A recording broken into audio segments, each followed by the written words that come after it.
Why hello YouTube human. I'm sure you're probably lost on your way to a Watch Mojo or Game Ranks or makeup tutorial or some such, but I'm glad you took the time to stop by. My name's not important, but my content is. It's a bit like those other channels, except my makeup tutorials only really work for disembodied voiceovers. Now that you're here, sit down, take the weight off. No, I'm just locking the door for safety, nothing to be concerned about. Now, tell me, does this smell like chloroform to you?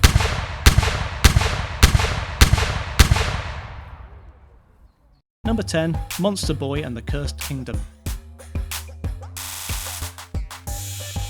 Released in late 2018, Monster Boy and the Cursed Kingdom is the Game Atelier's follow-up to the Wonder Boy series, one of the flagship titles for the old Sega home consoles of the 1980s. Using a modernised version of that series' side-scrolling platform aesthetic, Monster Boy eschews the usual indie pixel art retro approach in favour of beautiful high-resolution hand-drawn sprites. Critical and fan response has been okay, I guess, earning 8.6 from Metacritic users, but this is possibly an indictment of how hard to please modern audiences can be. I mean, this modestly successful, pretty decent indie platformer beats Dark Souls 3 and Doom 2016 in the user scores.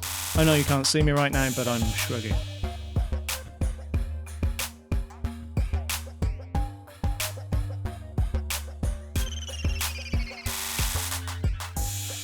Number 9, Voidback. This game, that my material greed forbids me from speaking out loud on YouTube, is a brand new strategic shooter from Blue Manchu. So new in fact, I actually had to look it up in writing this list.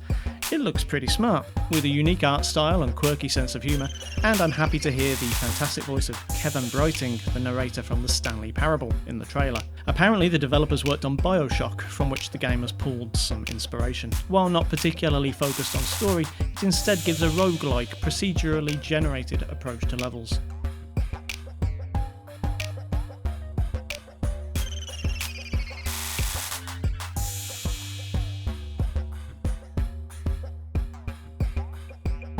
While at the time of writing, Metacritic doesn't seem to have aggregated many reviews, the general response from users and critics is pretty positive, although it doesn't appear that the tone and humour is for everyone.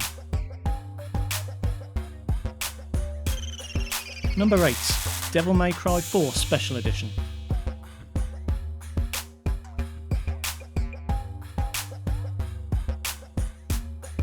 2015's remaster of the fourth DMC game has polarised the opinions of fans versus critics. While reviewers weren't impressed with the quality of the remastering, user reviews were more forgiving.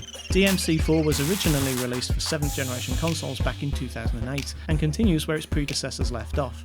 As usual, style points are accumulated as the player builds up longer combo attacks, avoiding enemy counterattacks in the process. This time around, 2 additional player character options are added, with their own signature playstyles. The gameplay remains as fluid as ever, however, many critics point out weak design points in the original that the remaster doesn't fix, such as erratic camera behaviour and the need for players to regularly backtrack through previously explored areas. Devil May Cry 4 Special Edition stands at 8.7 with fans at the time of recording. Number 7, Life is Strange.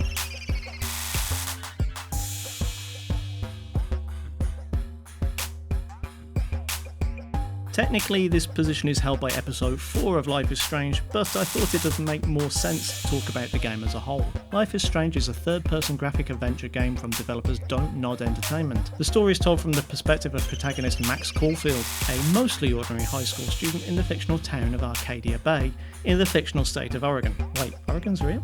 The story leans towards the melodramatic, so if TV dramas are your thing, then Life is Strange could be right up your street. The twist in the tale comes from an unexpected superpower/gameplay mechanic, the ability to rewind time. As dialogue options can change the direction in which the story goes, this time travel system adds a new dimension to decision making, as well as saving time reloading saves. For once, fan opinion seems to line up pretty much with critical feedback on Life is Strange, with Metacritic scores averaging 8.5. Number 6, BioShock The Collection.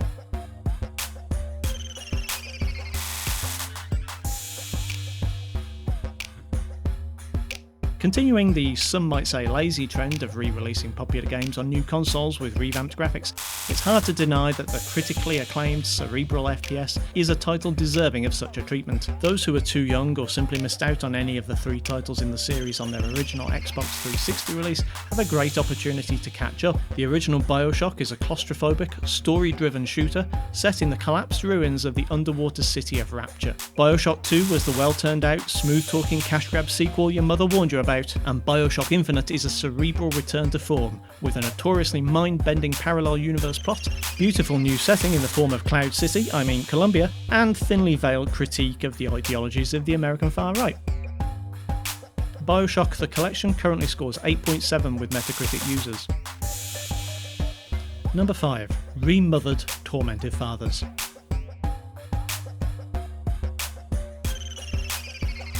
If this were a top 10 for poorly conceived titles, this game would definitely be in the top 3. Remothered is a survival horror from Stormind Games. Anyway, bad naming decisions aside, the press haven't been kind to Remothered, praising its atmosphere and genuinely scary story, but criticising technical issues, poor sound and controls.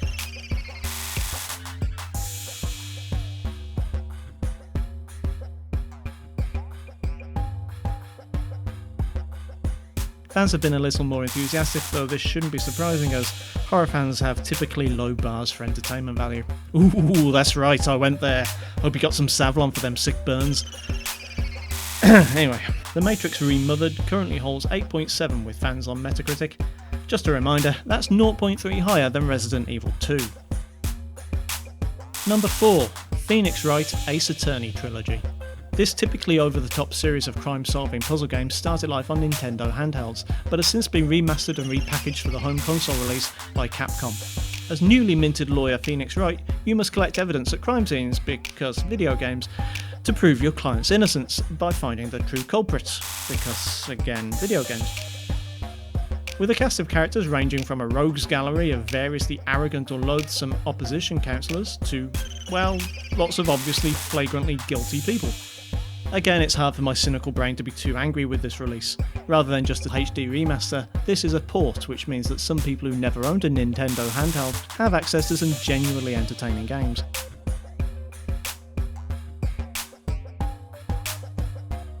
Reviews have been positive both from press and gamers, earning Phoenix Wright Pet Detective a user score of 8.7. Number 3. The Evil Within 2.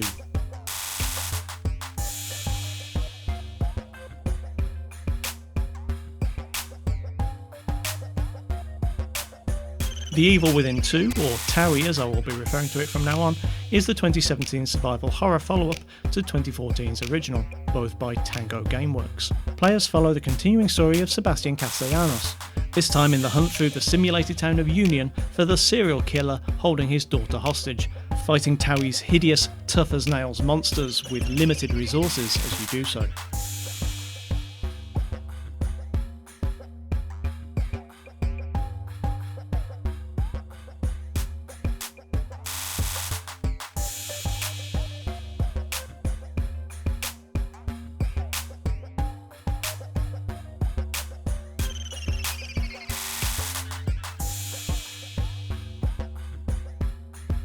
TOWIE's fans like it a lot more than the critics do, seemingly more willing to forgive some distinctly B-movie acting, and particularly praise the free-roaming style of play, genuinely scary horror, and variety of enemies. Metacritic users like this game enough to put it third on this top 10, with a score of 9.1.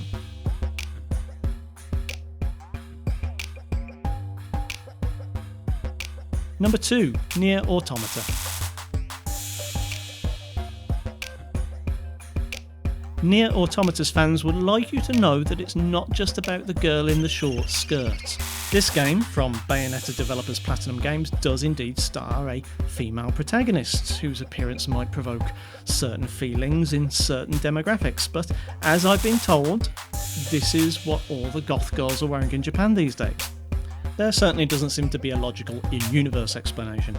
So I guess what I'm saying is there better be more to this game's 9.1 user score on Metacritic than just a bad nerd culture trope.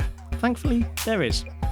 From Bayonetta-style fast-paced hack and slash, to side-scrolling shooter, to bullet hell shooter, the world surrounding the action is beautiful and detailed, and the story is superbly written and directed.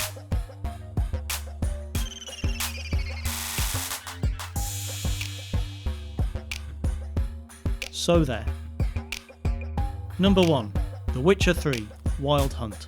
Yep, that's right, a whole top 10 with nary a GTA or Call of Duty game in sight.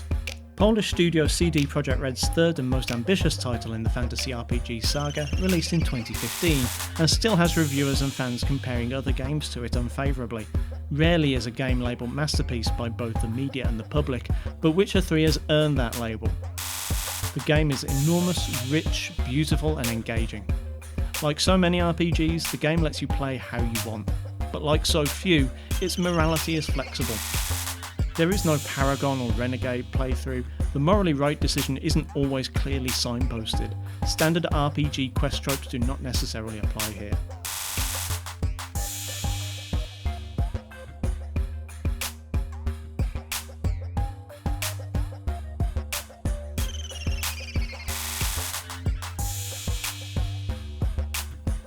As of summer 2019, Witcher 3 remains the fans' favourite Xbox One game ever made, with a score of 9.2 on Metacritic.